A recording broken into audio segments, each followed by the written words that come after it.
अभी जैसे इनका क्वेश्चन आया कि क्रिएटिन किस लिए लेना है, क्यों लेना है, या उसे किस तरह से लेना है, कितने ग्राम लेना है, क्या डोज होता है उसका, और वर्कआउट के पहले लेना है, वर्कआउट के बाद लेना है, इसके बारे में थोड़ा जानते हैं। तो क्रिएटिन दो फेज में लिया जाता है। एक होता है उसका लोडिंग फेज, ठीक है, और एक होता है मेंटेनेंस डोज, ठीक है। सपोज जैसे ये हमारा मसल है, ठीक है। अभी लोडिंग फेज में क्या होता है, लोडिंग फेज में आप क्रिएटिन की डोज बढ़ा देते हो, ठीक है। आप मुझे एक बात बताइए, ये आपका मसल है, ठीक है, ये लोडिंग फेज वाला क्रिएटिन है और ये मेंटेनेंस डोज वाला क्रिएटिन है, ठीक है।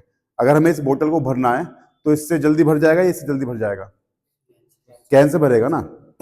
तो ऐसे ही क्या होता है, जब आप लोडिंग फेज में जाते हो, क्रिएटिन जब बॉडी में लोड करते हो, मसल के अंदर उसे भरते हो, तो आप 20 ग्राम डोज चलाते हो उसकी, ठीक है। तो उसमें 2 वीक का वो होता है आपका स्टेट। उसका क्या होता है कि 20 ग्राम आप फर्स्ट वीक में लेते हैं, उसके बाद 10 ग्राम आप नेक्स्ट वीक मतलब सेकंड वीक में लेते हैं, उसके बाद थर्ड वीक स्टार्ट होता है जिसमें आप मेंटेन डोज चलाते हैं, जिसमें 5 ग्राम आपको लेना पड़ता है।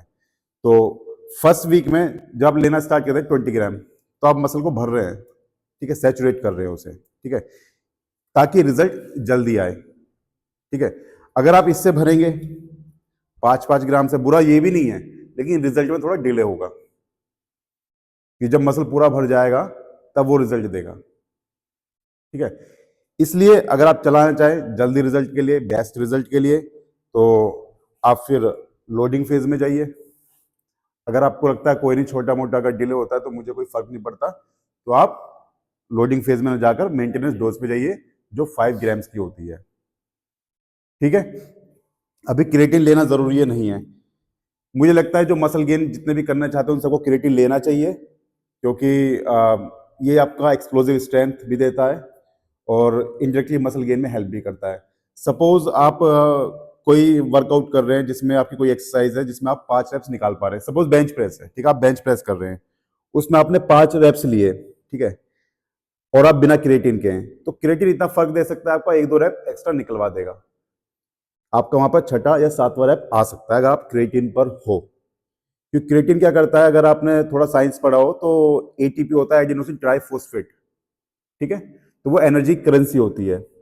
जब वो एनर्जी यूज होती है तो वो एडीपी में टूटता है, एडिनोसिन डाइफॉस्फेट, मतलब 2 मॉलिक्यूल्स आ जाते हैं। ट्राई मतलब 3 मॉलिक्यूल्स और डाई मतलब 2 मॉलिक्यूल्स, ठीक है। तो जब वो टूट गया, आपने एनर्जी ले ली एटीपी से, तो वो डाई मतलब 2 बन गए मॉलिक्यूल्स। अभी एक मॉलिक्यूल क्रिएटिन से आएगा, एक रिएक्शन होती है, पर सिंपली हाँ ऐसे समझ लो, तो वहां से वो एक छोटा सा एनर्जी का मॉलिक्यूल दे देगा जो वो एटीपी में बनाएगा। तो इनडायरेक्टली बना रहा है, वो एनर्जी नहीं दे रहा हमें, लेकिन एनर्जी बनाने में वो हेल्प कर रहा है, और उससे हमारे 1-2 रेप फालतू आ जाएगा। तो ये होता है। और लोडिंग फेज में प्री वर्कआउट भी लेते हैं क्रिएटिन, फिर आफ्टर वर्कआउट भी लेते हैं। अगर मेंटेनेंस डोज चलाते हैं 5 ग्राम का, तो उसमें आपको आफ्टर वर्कआउट ही लेना पड़ता है। वो इसलिए लेना पड़ता है, उसका एक और कॉन्सेप्ट समझ लो। जैसे कि आपने वर्कआउट किया, अभी आपका मसल भरा हुआ है क्रिएटिन से, आपने उसका एडवांटेज ले लिया, ठीक है।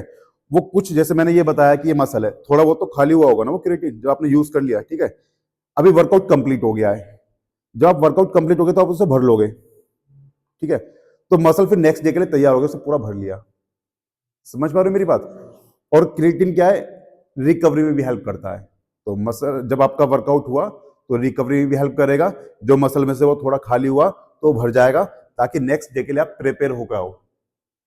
इसलिए वर्कआउट के बाद क्रिएटिन बेस्ट होता है। हम यहाँ बेस्ट की बात कर रहे हैं।